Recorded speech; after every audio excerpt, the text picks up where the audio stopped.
I've been going through some things, so much on my brain, just hoping it would change. I've been going. Wow, what's down, what it do, what it is. Welcome back to StoryHouse, man. Look, you already know if you pull up the StoryHouse, you here, you family, we rocking. It's all day, man. So look, it's your boy Ayo. You're gonna rock with me. We're gonna do what we do. We're gonna tell these stories. We're gonna just talk about life and just real things people experience. That's all that we do here. So, just off rip, I feel a little rusty because I only do these once a month, the videos. But also, I'm gonna just be honest, man. March, for me, crazy. March took me out. That month, like, just mentally was a crazy month for me, honestly.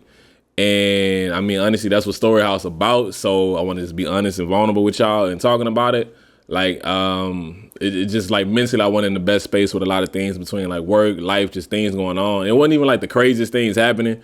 It's just, sometimes you might just be in like a bad mental space and you just kind of like, it rolls into different things. Like I even know like a situation, not nothing too major, but like even like a partner, somebody was out here trying to rock with, catching up with people, trying to build relationships, bonds and things like that.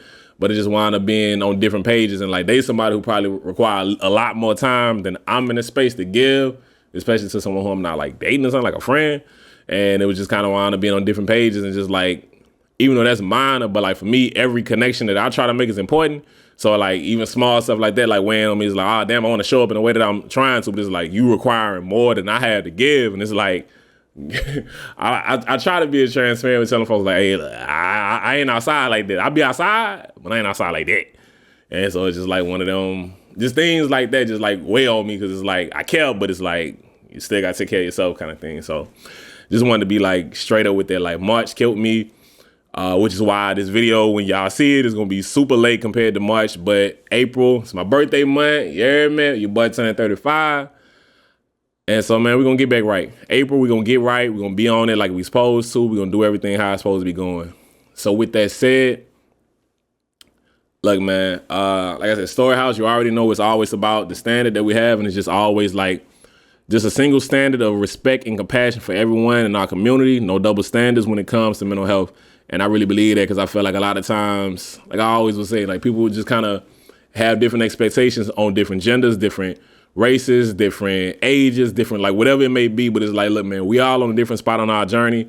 Don't expect me to be at the spot that somebody else at this age or this race or whatever demographic I fall into you. So where you putting that standard on me, hey, look, don't come with that.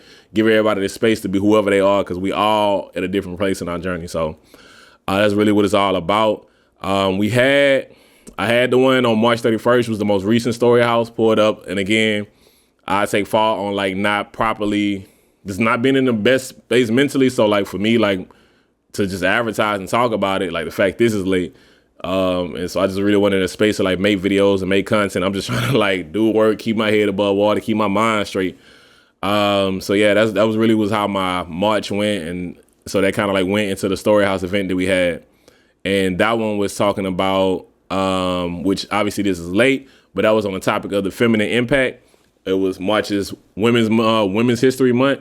And so kind of we having just did Black History Month and kind of talking about the Black impact. I felt like it was like a good thing to kind of dive into that. So with that said, I'm going to go ahead and dive into the topic of today with that one being the case. And that's the feminine impact and just kind of talking about a story that came in my mind with it.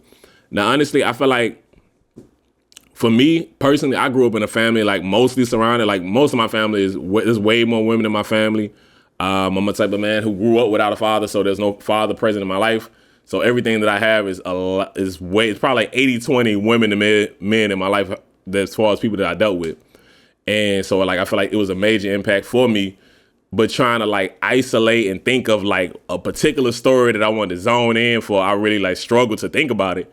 And it was a real kind of process for me. And what I end up going with is a more recent story and a more recent experience. And I'm going to talk about somebody who I deal with on a regular, which is a manager at work.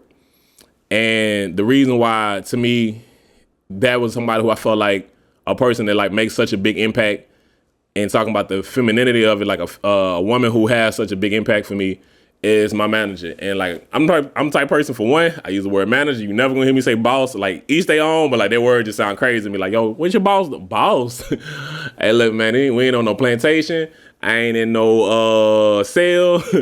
I got supervisors, I got managers, but I ain't got no boss. That's just me personally. But yeah, I digress. But yeah, so like my manager and just like chopping up with her. And for me, it's just like one, just to kind of like give a basis on it. Like the job that I do right now, I've been at the company for a minute, but I done like other stuff within the company, things that probably wasn't as personally to me, things that I cared about doing. But like between times of like COVID, transition, different times, I started doing certain projects with her in the videography world and more media content as far as like what I have a passion for in storytelling. And so from that, growing into like the space to be able to do more things. And for me, what was really dope about it is how it ended up going. I had the initial job I was doing, initial projects, things grew and grew and grew and grew. And then I had a point in time where I was like, all right, I think I'm about to try to like get up out of this company because I'm cool on what I'm doing, because I wasn't doing my current job full time, like the media that I do now. So I was kind of like, I'm going to go ahead and get up out of here. It's cool, but this ain't what I really want to be doing. But before I left, knowing the amount of time that I had been with the company, like I'm like 10 years right now, something like that with them.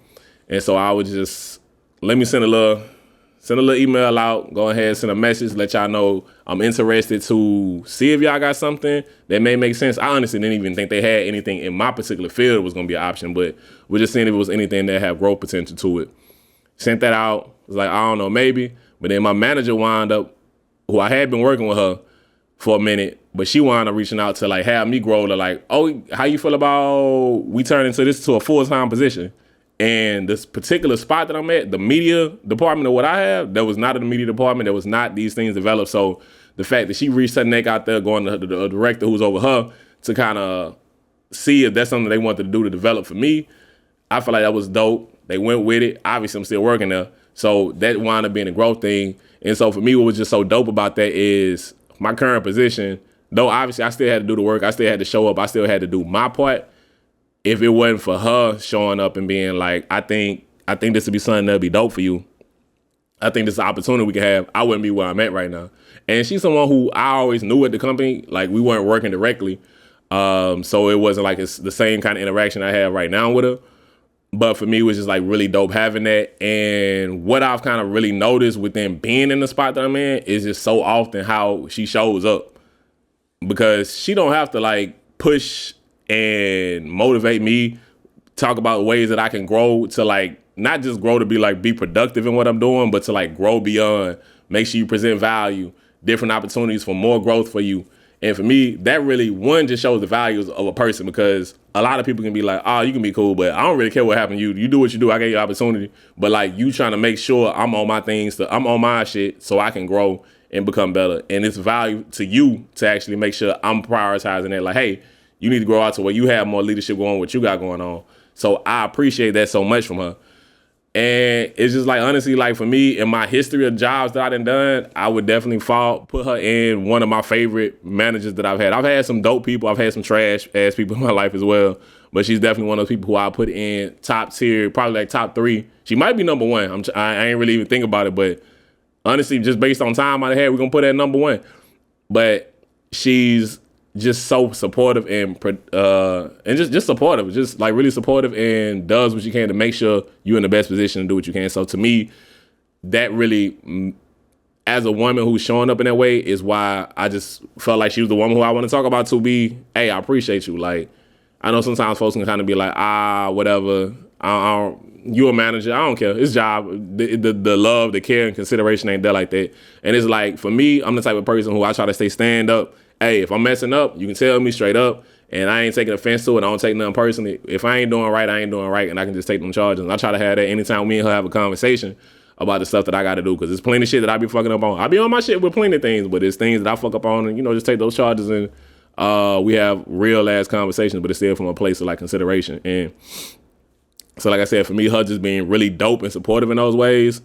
But some of the things why, like, more than just talking about my story and impact with it, is just like her as a person to me as a manager. Like, one, I mean, it's a black woman, just to kind of also add that in the black woman, and in the space of like certain departments and companies, you don't always have the opportunity for people, for one, to get those opportunities. Like we in a company and I'm seeing more diversity in there, but at certain leadership levels, it's not always automatically there. So obviously, like right there, that's another pressure that she has with being a black woman trying to be in these spaces and to show up as yourself, but still like grow and do the things that you have to do. So even though I don't personally feel like, especially, if you know me, hey, look, being black professional is as professional as it gets, because I'm not trying to be your other version. I'm not trying to be European in my presentation of being professional. I'm black and I'm professional. That's black professional to me all day. So you already know I'm rocking. That's how I am. So, but just the fact that I feel like she handled business and stay on top of her stuff, but she shows up to work to me with like a nice balance between productivity, professionalism, but still enjoyment. Because one, just the fact of what I'm doing wasn't even directly on what she do with the company. Like what she does is more from the number standpoint, and like she done grown to have different things. So like her role has expanded. While I've been expanding and growing, she's been expanding and growing as well. So it's just like, you do all of these dope things, but you still make sure you did the extra work to be on the job while you being productive and you doing all these professional things. You also did the extra work to, hey, let me also do some morale things for the company, which necessarily ain't your responsibility, but it meant something to you. And you probably just had that feeling of you like being in a spot. She had that feeling to just want to be in a spot to where it's an enjoyable workplace and doing an extra step and extra effort. That's the even only reason I'm in my position, is because she wanted to create those avenues, and I was able to take advantage of those situations. And so to me, like, this is like super dope to have somebody who actually cares to make sure the workplace is enjoyable when you don't have to. Like the extra that she's doing to those points, like my role even necessarily wouldn't initially been what she had. So I just really appreciate that with her, as far as like working to make sure she's always like, it's the type of person who you see most of the time, you finna see him with a smile, you finna see him cheesed up. It's just gonna be good vibes with him most of the time. So I just really appreciate that about working with her. And also, it's like one of the cool things is like she gonna handle business, but at the same time, she girly as all get out. So it's like the type of person who you gonna have business being handled, conversation gonna be handled, everything gonna be A1 how it's supposed to be. But she gonna be smiling and girly, and I'm not finna try to be any other kind of presentation. I'm not finna, because I feel like sometimes with women, when you in a professional space and things you gotta handle, they'll lose their femininity, or not even to say femininity, but like if you a girly type person, like, nah, I can be girly, I can be whatever this type of thing is, but when I need to handle business, I'm gonna handle business. And so she's that type of person, and it's just like, for me, I want to like highlight that. Like, I love the fact that like someone being like, I feel like sometimes like I say like a lot of times, with the world, sometimes people can put a woman in a space of, oh, well, if you're acting this way, this is not the professional way of being it. No, that's because historically it's been European white men handling the position, so that's what a leader is supposed to look like in the viewpoint. But nah, bruh, this is a black woman in that space. So yeah, she's having that jovialness, that girly kind of action. Is like whatever to that. But when she needs to handle and do whatever the actual job is, showing up A1 100 and giving 110. You know what I mean? So I feel like I just want to like really speak to that, because to me that's what's really like dope about that, is like you don't have a drop off in what she provides just because she's also girly to that thing. So I feel like it's really dope. And like I said, man, just the fact that like the upward motivation she had, because it isn't just me. Like I'm a person who's under her that has grown, but I'm a big believer in the statements that people have. Like, you want to really kind of look at a person, you can look at the tree underneath them. Like, if you're a leader, look at the tree that you have underneath you, and you see a tree of people who done grown, and they done had people kind of grown under them. Like the growth of the people who under you really has a large reflection of like what you done. And to me, she's that kind of person. Like, I've grown, but I know like numerous other people, like not me individually, not like one or two, like numerous other people. You can see the growth that they've had just on the proximity with her and working with her and those types of things. So I know we try to keep stuff separated and like names, so I'm gonna keep that easy, but just like salute to you. Like I super appreciate that. Like, and I know I done like when you done got like different roles, like your most recent role, when you got that, I sent you like a super heartfelt message. And I feel like, sometimes it could be like, oh, that's just cause of thing. Like, nah, man, that's really from the heart. That's how I feel about things. Like, even if I wasn't working there, or if something came up and I got fired on something, there's no way I feel like I could see myself leaving the situation and being like, damn, she trash, man. Fuck her.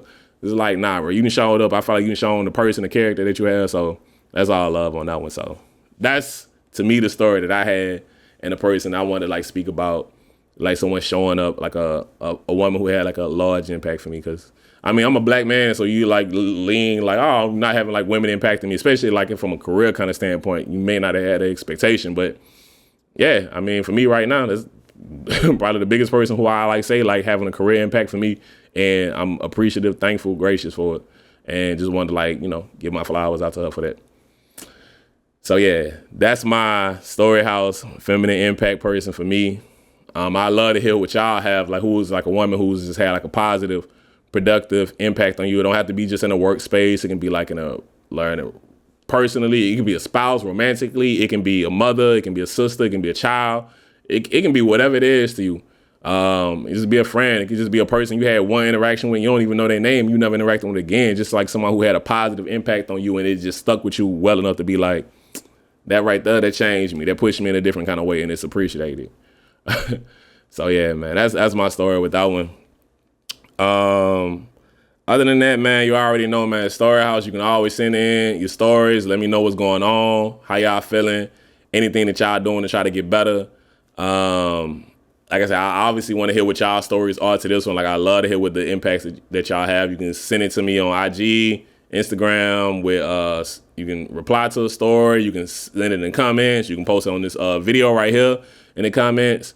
Man, just whatever. Yeah, man, that's gonna be it right there. I'm a little rusty, I feel like. Please be sure you rocking with me, enjoying this. You know, hit that. You know what they say. Hit the comments, subscribe to the joint. It's really appreciated. It help with the numbers, and it just really, gets you a chance to kind of dive in with this, and I can kind of like see what people really interested in, because I want to make this the best project, the best thing that I can. So even though I done had this crazy month, rough month for me, it's still important that I want to do the work to kind of make this something of value, because it's valuable to me, but I also want to make it something that's valuable to other people to actually like get something to appreciate from it. With that said, the next StoryHouse is going to be on Tuesday, April 28th. So I can't wait for that. I can't wait to go ahead and decide on what the topic gonna be for that one. But yeah, I feel like that's mostly it. I don't want to hold it too long. Hopefully I was able to enjoy this episode today, just kind of like really diving into it. And yeah, man, like hit all the buttons and all that stuff. It's your boy Ayo. It's StoryHouse.